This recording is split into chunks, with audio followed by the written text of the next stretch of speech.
नमस्कार शेतकरी मित्रांनो, स्वागत आहे तुमचे पुन्हा एका नवीन हवामान अंदाजाच्या व्हिडिओमध्ये। शेतकरी मित्रांनो, राज्यामध्ये पावसाने विश्रांती घेतली असून शेतकऱ्यांना सोयाबीन काढणी, उडीद, मूग काढणीच्या कामाला थोडीशी वाव मिळताना आढळून येत आहे। यामध्येच पुन्हा एकदा राज्यामध्ये मान्सून पाऊस सक्रिय होणार असून लवकरच परतीचा पाऊस देखील राज्यामध्ये धुमाकूळ घालणार असल्याचे देखील हवामान विभागाने आज जाहीर केले आहे।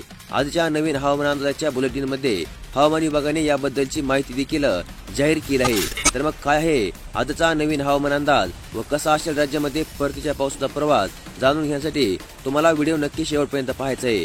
तर मग चला व्हिडिओला सुरुवात करूया आणि जाणून घेऊया आजचा नवीन हवामान अंदाज। तर मग शेतकरी मित्रांनो, मध्य भारतामधील कमी दाब क्षेत्राचे बाष्प खेचून नेलेले राज्याच्या अनेक भागामध्ये पावसाने उघडीप दिली आहे। पुढील 3 ते 4 दिवस पाऊस विश्रांती घेणार असून सोमवारपासून म्हणजे 16 तारखेपासून विदर्भामध्ये पुन्हा एकदा पावसाला पोषक हवामान तयार होण्याची शक्यता हवामान विभागाने जाहीर केली आहे। आज म्हणजे 13 तारखेला राज्यामध्ये मुख्यतः उघडीपीसह हलक्या पावसाची शक्यता हवामान विभागाने वर्तवली आहे। तसेच वायव्य मध्य प्रदेश आणि परिसरावर तीव्र कमी दाबाच्या क्षेत्र आणखी देखील कायम आहे। ही प्रणाली उत्तर प्रदेशामधील आग्नेयपासून 50 किलोमीटर पूर्वेकडे, अलिबाग कडून 110 मीटर दक्षिणेकडे, तर मध्य प्रदेशमधील ग्वालियर पासून 90 किलोमीटर उत्तरेकडे होती। उत्तरेकडे सरकत असलेली ही प्रणाली आज म्हणजे 13 तारखेला ओसरण्याची शक्यता आहे। तसेच राज्यामध्ये पावसाने दिलेल्या उघडीपीनंतर ढगाळ हवामानामुळे कमाल तापमानामध्ये चढउतार होत आहे।